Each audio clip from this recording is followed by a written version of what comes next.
How many of you are on call? Like, are in an on-call rotation? Significant number. How many maybe are joining an on-call rotation in the near future? Few of you? Okay, so this talk really is about being an on-call engineer and what that means. It's about how you create more on-call engineers, because generally you want more of them than you actually have. And it's about the things that make up a good on-call experience, because like, generally it sucks. All right. So I work for a company called Sports Engine. We are in the youth and amateur sports space. How many people are Sports Engine customers? Yeah, there's usually a few. All right, cool. So we do tournament management, registration, league management for like youth and amateur youth sports clubs. So like, you know, any football, little league baseball, whatever. We were acquired by NBC Sports now 3 years ago. And so we were a small startup whenever I joined the company, about 50 people. It's now 500, and we're not a startup anymore. A little bit about me. I like to call myself a new view safety nerd. That means something to me. That probably doesn't mean anything to most other people, but so what that means is I consider myself a humanist in that I care about the people involved. I'm the platform operations manager at Sports Engine, and I'm actually concerned about the people who are on call. I'm a part of that rotation, but I also am the manager of that team. I'm a systems thinker, so I can't look at something and not see a system. And then I want to make changes to that system, see how it reacts, watch that whole flow.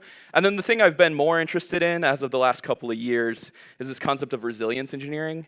Some of the things that you heard Ty talk about come from that same place.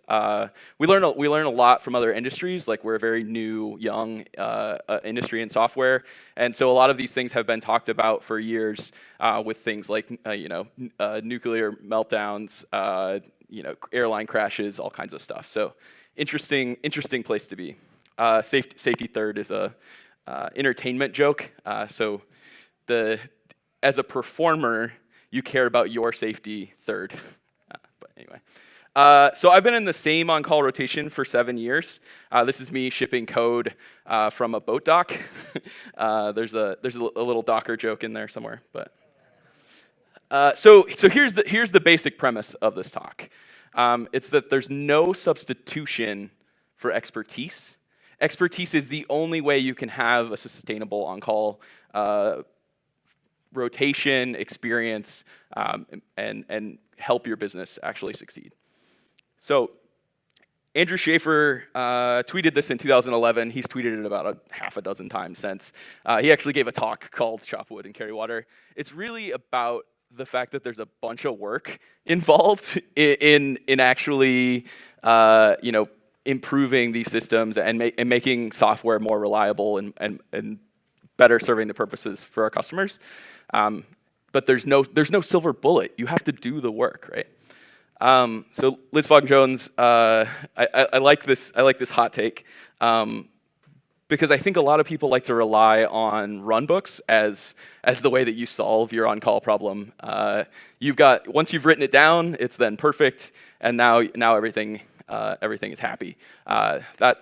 That is not true. We all know we're faced with new complex failures every day, and what we wrote down yesterday, 10 days ago, a year ago, is not valid anymore because the system has changed. So this brings me to one of my favorite papers. As the resilience engineering community kind of gets a rep for sort of being overly academic, we focus. The nerds in the group like to focus on these sort of academic papers. One of them that is very reachable because it's literally just a list of 18 things. Is this paper by Dr. Richard Cook, who's an anesthesiologist. It's about how complex systems fail. So the first point is that complex systems are intrinsically hazardous systems. So they're constantly in a state of failure, and everything that we do to those systems is inherently dangerous. Human operators, this is point 7, I think. Human operators have dual roles. We are both producers and defenders against failure. So as an on-call engineer, you're in a unique position of being both a producer of failure and a defender against it.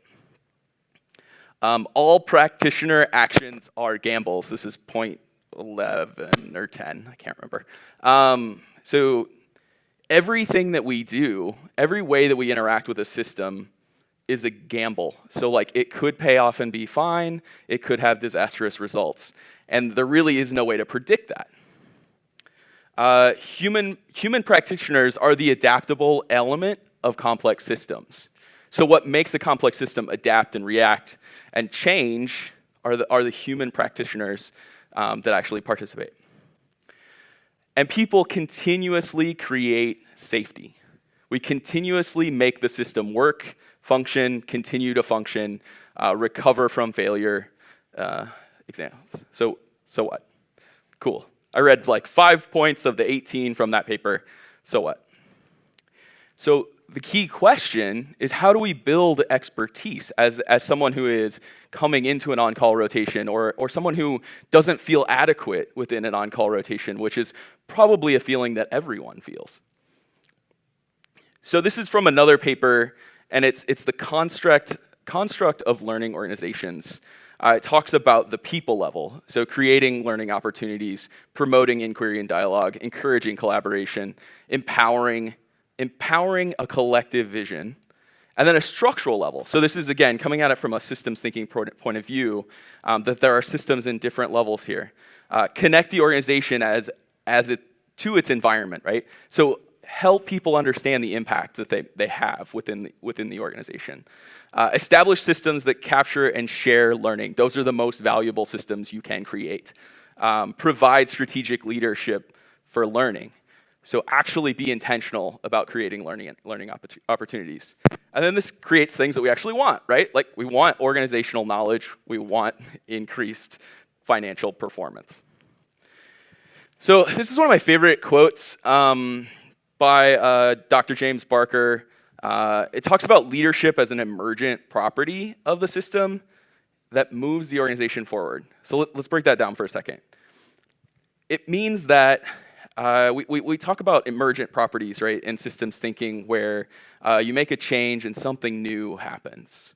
That's actually what leadership is. It's somebody taking some steps to do something that then creates a new outcome, and it moves the organization forward. The organization itself is a complex system. Big disclaimer. The things that I'm about to talk about are coming from a place where Gene was talking about the Westrom culture model this morning. It's coming from the place of somewhere towards the left, the generative area.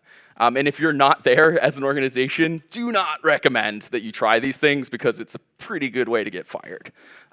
So that's the big disclaimer. It also comes from a place of actually caring about people too. So here's my big one. On-call should be compensated in whatever way that actually happens. That's up to you, whether it's literally paying people money or giving them comp time in some fashion. Like, do these things, they matter, right? It is a burden to carry a pager. Yes.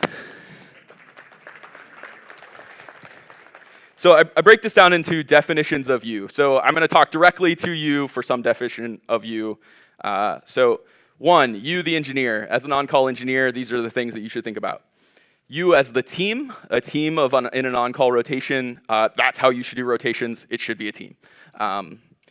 You the org. So think bigger. Think, let's say you have 6 teams. Those 6 teams make up an organization. But you should probably have some sort of standardization around that whole group of organization. It could even go bigger and be your entire business. Okay, let's start with the engineer. Step 1, take care of yourself. That's the most important thing. Because you are no good to the business if you are not taking care of yourself. It's easy to just say that, but you have to mean it. You have to monitor yourself and understand where you're at. You are not a robot. You are human. So that means you have needs. You need to understand what sort of conflicts you're going to have in a shift. You have to define what a shift is first, but typically a week, right? Let's say an on-call shift is a week. Do you have any actual things happening during that week that would be a reason that you need to break off and not do on-call for whatever reason? You need to create a culture of trading conflicts away and making it a simple situation. You need to understand your backup, right? What happens if you forgot your laptop and you went to dinner? Like, what do you do? And maybe you're 20 minutes away from your laptop. Is that okay? I mean, maybe. It might be okay. But if it's not, like, you need to understand what to do in that situation. Keep your phone and laptop charged. That's a very simple one. And then the key thing about taking care of yourself is monitoring your stress and your energy levels closely. As Ty was saying, it's normal to feel nervous. It's normal to get phantom leg vibrations, as I like to call them. It drives my wife crazy because I'm like, I think my phone's vibrating, and then I pull it out. It's not. It's just how it is. All right. This comes directly from Alice. On-call can be stressful, whether you're getting hammered with pages or only got one, but it was at 3 a.m. Getting into a relaxed and sleepy frame of mind can be difficult. So this is from her on-call handbook that you should all go check out. It's full of great, excellent advice. Yeah, so here's the impact of on-call, right? If you've gotten a bunch of pages, you're now afraid you're going to get a bunch more pages. Or if you got a page at 3 a.m. and you can't get back to sleep, how are you going to work the next day? What like, are we talking about this? Is this a conversation that you're having with your team, with your manager, with whoever? Are you having this conversation, right? Be curious. This is my favorite thing to tell people. Be curious. As someone who is on call for systems, you're never going to know all of the things about those systems, even if you've been doing it for 7 years. We've created a lot more software in 7 years than we did at the initial part of my on-call, right? There are plenty of things that I don't really know anything about, but I'm actually kind of interested to learn about them. And then I also know who actually knows something about them, right? So bring that curious perspective. This is one of my favorite quotes from Eli Goldratt, is that if you change the basic assumption, you have changed the system itself. So what does that mean? It means you've actually thought about the system, you've mapped it, and you now have a different understanding than you did before you did that. You have now completely changed it. So just thinking about the system itself and what it's doing and how it works. And when I say the word system, I don't mean your Kubernetes like craziness, right? I mean the like things that make up your business, your organization.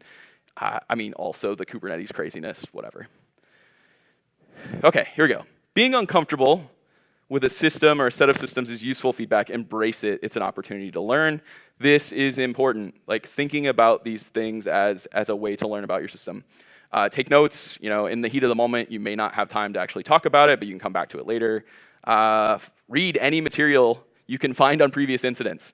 We'll talk about incident response a little bit more here towards the end, but if you don't have compelling incident documents, you're losing a big opportunity to actually share knowledge through the organization. Pair on normal everyday work, right? So if you're new to an organization, there are lots of things you don't know about, but you can bring that curious mindset to your everyday work and actually learn about some of these systems that you're going to be on call for. Don't be afraid to make mistakes. That actually matters a lot. Okay. When we put too much energy into eliminating mistakes, we're less likely to gain insights. Having insights is a different matter from preventing mistakes.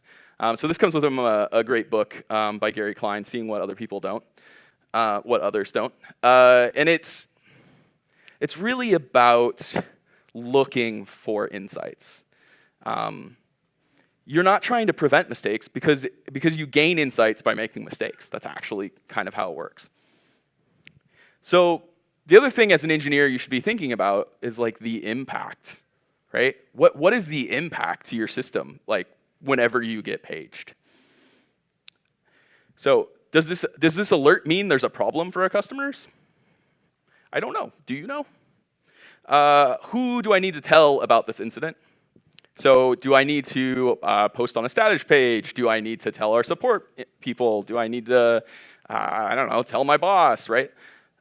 Is something currently broken? Like, there's a basic question there. It's like, if the log volumes are filling up, is anything broken? Well, maybe not yet, but like it could start to be broken. Here's a live look at the internet. It's just sort of how it works, right?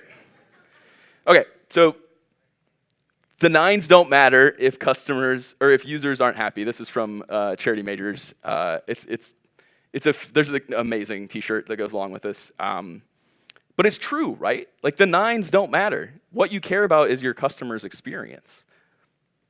Okay, so you, the team,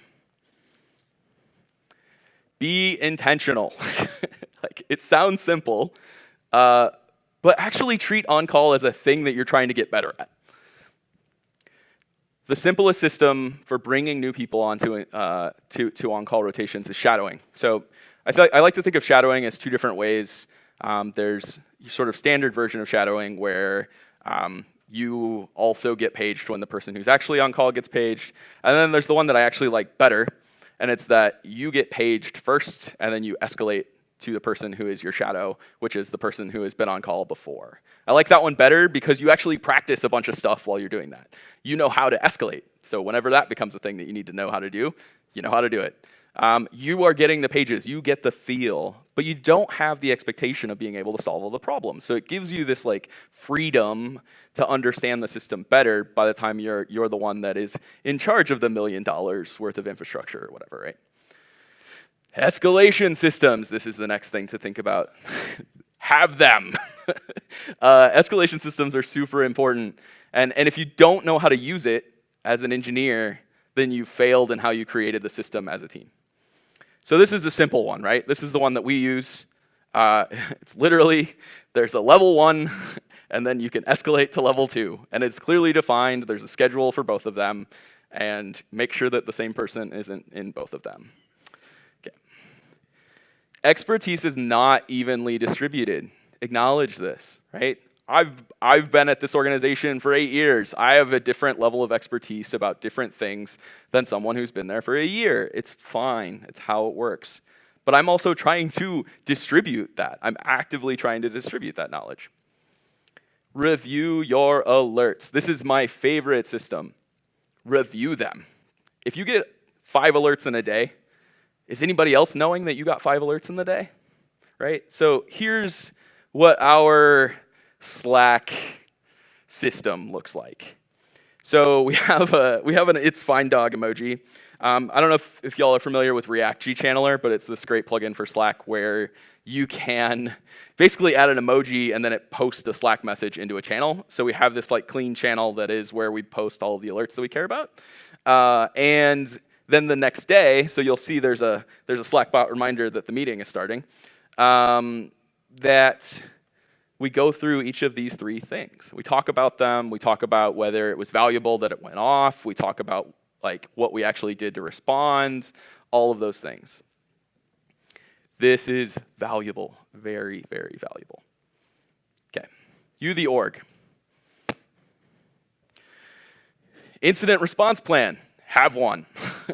It's pretty simple, right? Like, do you know what happens whenever an incident occurs? Can you define what an incident is? Like, you definitely don't want to be litigating it, as Ty was suggesting, right? Create your response Voltron. So you may need people from different parts of the org to be involved with incident response. That's normal. But like everyone involved should know that's the expectation, understand how you escalate, how you get all of the people to actually be involved in the incident. Here's some sage advice. Game days. Game days are massively useful. They will give you an opportunity not to just think about how your systems can fail, because they do that, right? Like that's sort of their purpose. But you can also use it to practice your incident response. Treat the games as production incidents. Follow the whole life cycle. It's so useful. It's so useful because as a new person to on-call, you don't have to feel the pressure, right? It's a game. It's not, your customers are not impacted, but like you can understand what it feels like and get a sense of how to do that. This is me. I'm sort of into Mr. Robot. It's finally coming back for its 4th season, and I'm excited for that here in the fall. We were doing game days, and I decided that I was going to buy an F Society mask and wear it while I was running a game. Yeah. And then I'm like, okay, I think these are normal usage now. Okay, incident reviews.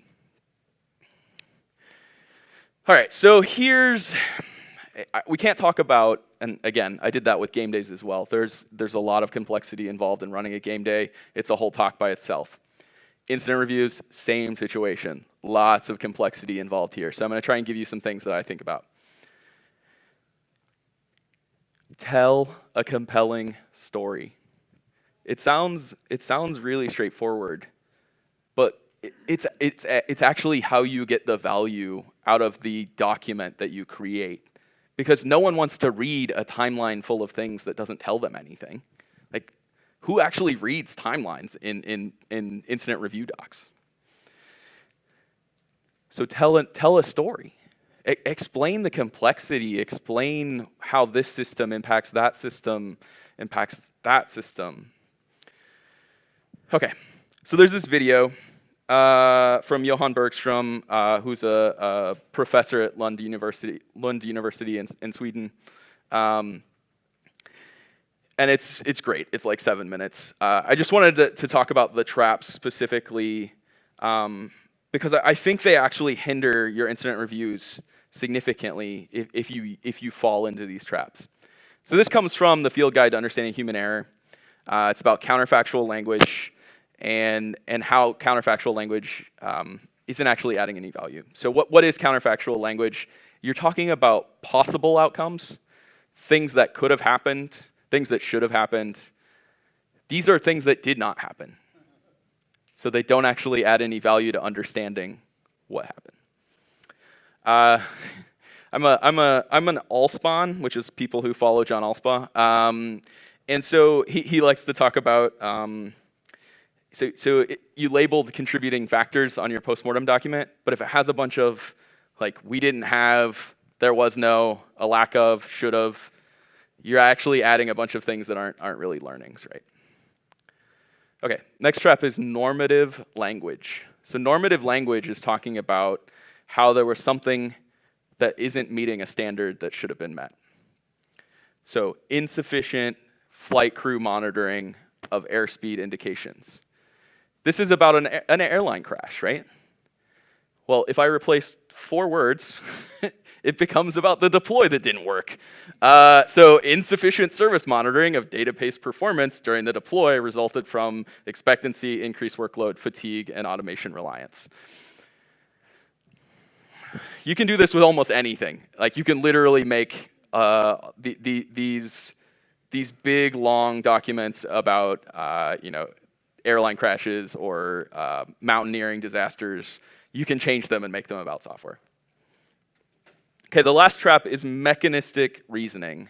Mechanistic reasoning is saying that there's a malfunctioning component as the source of the failure.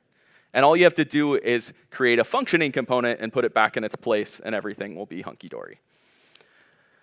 That's not how it works. So in complex systems, we have complex behaviors. So there's always multiple things failing, creating the result that we got. And even if you had replaced the malfunctioning component that you defined with a functioning component, there's nothing that tells you it would have been fine, because it didn't actually happen. You don't know what would have happened. All right, so those are our 3 traps. These are the things that matter in incident reviews. Create a culture that is focused on learning and not focused on talking about the failure that was made by some particular human, the failure of a particular service. These aren't the things that matter. It's the, like, how the system actually got the result that we got, right? We're looking for the actual detailed information because we're changing our understanding of the system by looking for that information. So these are the ideas. They're not my own. They came from all of these places. It's like 9 doctors. So I guess the critique of being overly academic in the resiliency space is valid, but there's also like a lot of great research to look at there. That's it for me.